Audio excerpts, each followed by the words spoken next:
Hola a todos, bienvenidos a este espacio de aceite y vino para el alma herida. Soy Ricardo Martínez y les hablo desde la ciudad de Bucaramanga, en Colombia. Gracias por permanecer en estos breves espacios que se generan de la espiritualidad cristiana.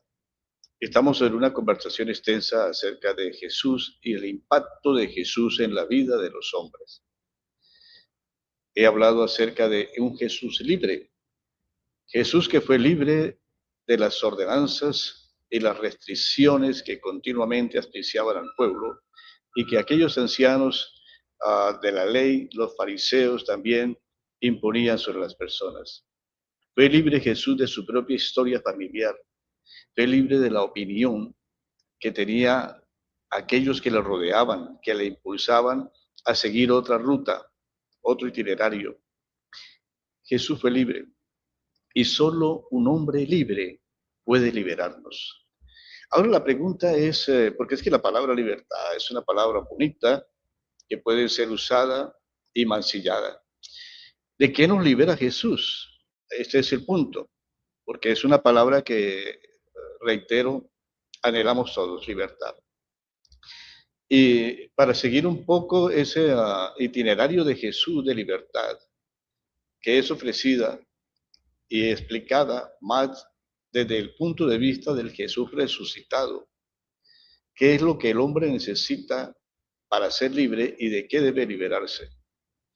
Quizás alguien que comprende mejor esta teología de Jesús es el apóstol Pablo. Primero porque Pablo vivió como un judío religioso, aferrado a muchas cosas de los ancianos, de la ley, y la lucha interna que él tenía también sobre sus propias cosas personales, porque debemos entender que todo hombre o mujer terrenal está sujeto a ciertas inclinaciones y pasiones, y Pablo no fue la excepción. El apóstol Pablo genera una bellísima expresión acerca de la libertad a la que Jesús nos llama. Escribe en la carta a los romanos, que es una carta que invito para que, si usted se está acercando a esa perspectiva de Dios, a ese itinerario de Dios, la lea. Es todo el plan de redención del hombre. Y Pablo desde el comienzo empieza con una afirmación muy fuerte. En Romanos capítulo 3, versículo 10 dice el apóstol Pablo, así dice en la escritura, no hay quien no haya pecado, ni uno solo. Así que al encerrar a todos bajo pecado, se da la opción, o se da más bien ese ofrecimiento de que Jesús es la salida. Dios proclama a Jesús un gran perdón. En Romanos 3, 20, 21 al 24, dice, Dios nos muestra lo que anunciaba la ley y los profetas. La manera en que Dios nos aprueba no tiene nada que ver con la ley, dice, sino que tiene que ver con la fe en Jesucristo. Dios aprueba a todo el que tiene fe en Jesucristo, no importa quién sea. Todos pecaron y por eso no pueden participar de la gloria de Dios. Dios, por su generoso amor, aprueba a todos los que creen. Es un regalo de Dios hecho posible porque Cristo Jesús nos liberó del pecado. El apóstol Pablo quiere decir bien claro que Cristo no es un lujo, no es un accesorio, no es algo para pegar en los cuartos, en el carro, no, es una necesidad. Si sigue usted leyendo los capítulos 5, 6 y 7, Pablo sigue hablando acerca de esa triple liberación que nos hace Cristo, el pecado, la muerte y la ley. Y de estas cosas pues quiero conversar brevemente. Y luego en el capítulo 18 es una explosión de la nueva vida del cristiano. Es como un canto a la libertad ese capítulo 8, bellísimo. Pero antes de ir al capítulo 8, tomemos estos tres puntos, vamos a hablar solo de uno hoy, acerca de la liberación del pecado.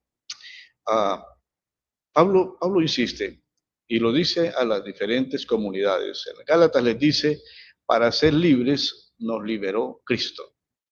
Gálatas capítulo 5, versículo 1. Y a lo mismo Gálatas les dice, habéis sido llamados a la libertad. Así que esta doctrina está comprometiendo la esencia del mensaje cristiano. Pablo, que ha sabido hacerse para todos, incluso judío con los judíos, cuando está en juego el principio de la libertad cristiana, él no va a ceder para nada. A los Gálatas les dice que hay unos intrusos, que hay unos espías, que hay unos falsos hermanos infiltrados solapadamente para quitar la libertad que Cristo ha conseguido y convertirnos en esclavos. Así que era necesario hablar de esos problemas porque se habían infiltrado falsos hermanos para espiar la libertad que tenemos en Jesucristo y hacerlos otra vez esclavos de la ley.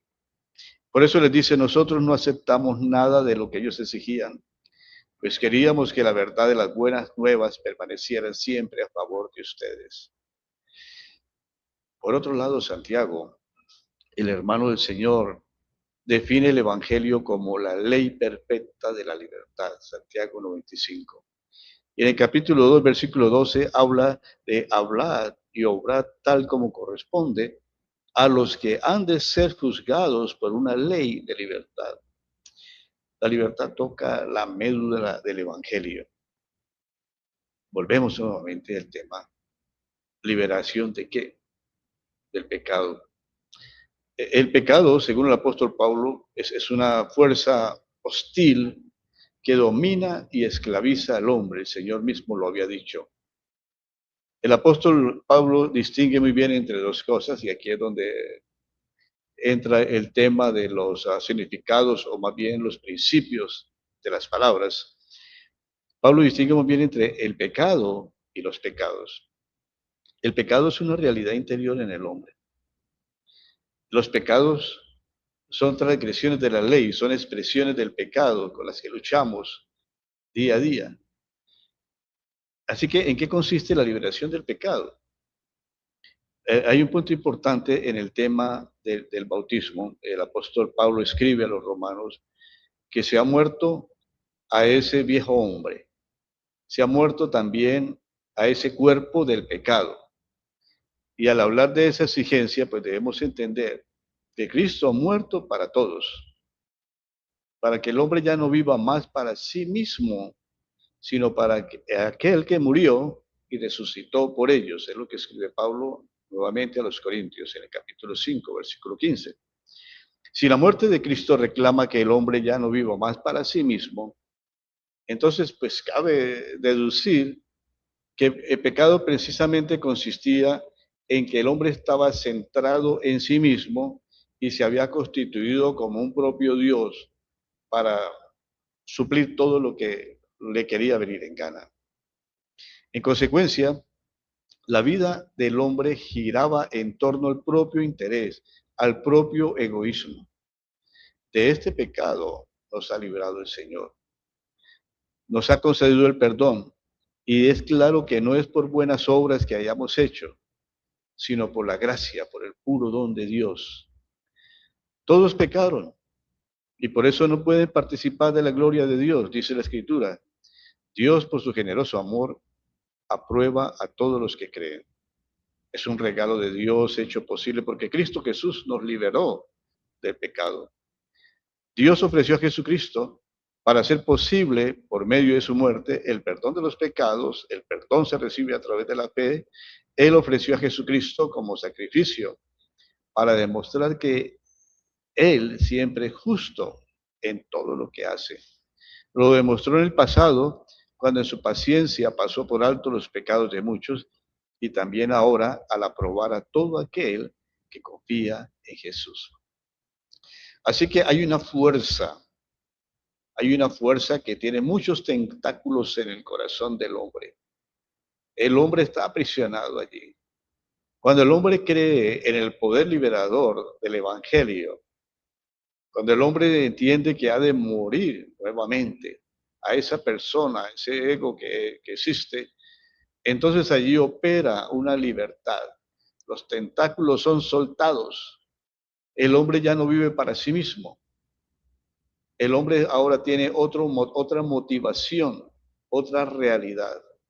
Es respecto a eso cuando la Biblia nos habla de que hemos sido libres del poder del pecado. Cristo ha muerto para destruir este cuerpo del pecado, a fin de que no sirvamos más al pecado, Romanos 6:6, para que no reine el pecado en nuestro cuerpo mortal. Y aquí debemos aclarar y entender que una cosa es el poder que el pecado tiene sobre el hombre y el otro es la lucha que tenemos para santificarnos, para luchar contra esas debilidades, inclinaciones u obsesiones diarias. Esa es la buena nueva que predica el apóstol Pablo, que como todo el mundo ha pecado y todo el mundo está privado de la presencia de Dios, así sean los gentiles sin ley o los judíos con ley, ahora lo que él ha hecho es ofrecer un perdón redentor, salvador para todo aquel que crea. ¿Qué condición hay? Bueno, exclusivamente la fe, unirse a Cristo en las buenas nuevas del Evangelio. No hay que invocar méritos y no cabe gloriarse de nada. Solo aceptar, muy agradecidos el don que Dios nos da. Si la redención ha sido obra del amor de Dios al hombre, el hombre deberá responder también siempre con ese amor y esa disposición hacia Dios. Queda para el creyente mantenerse en el Evangelio, apartarse día a día de todo aquello que configuraba ese hombre viejo. Pero Dios nos ha habilitado nuestros miembros por el Espíritu Santo, porque ahora Él nos ha dado el Espíritu de Cristo. Es un Espíritu que es de amor, de poder y también de control. Así que cuando hablamos de libertad, no hablamos de un libertinaje, no hablamos de hacer lo que nos venga en gana, se habla de algo más, es ser libres para realizar ese proyecto de Dios en nuestra vida, para concretar ese proyecto digno en la vida del hombre. Y esa es una gran bendición que le da al hombre sentido en esta tierra. Gracias por compartir estos temas. Conversaremos acerca de los otros puntos que faltan. Y bueno, gracias reitero, por acompañarme en este itinerario de aceite y vino para la alma herida. Mientras pasa el día, estemos contentos en el Señor.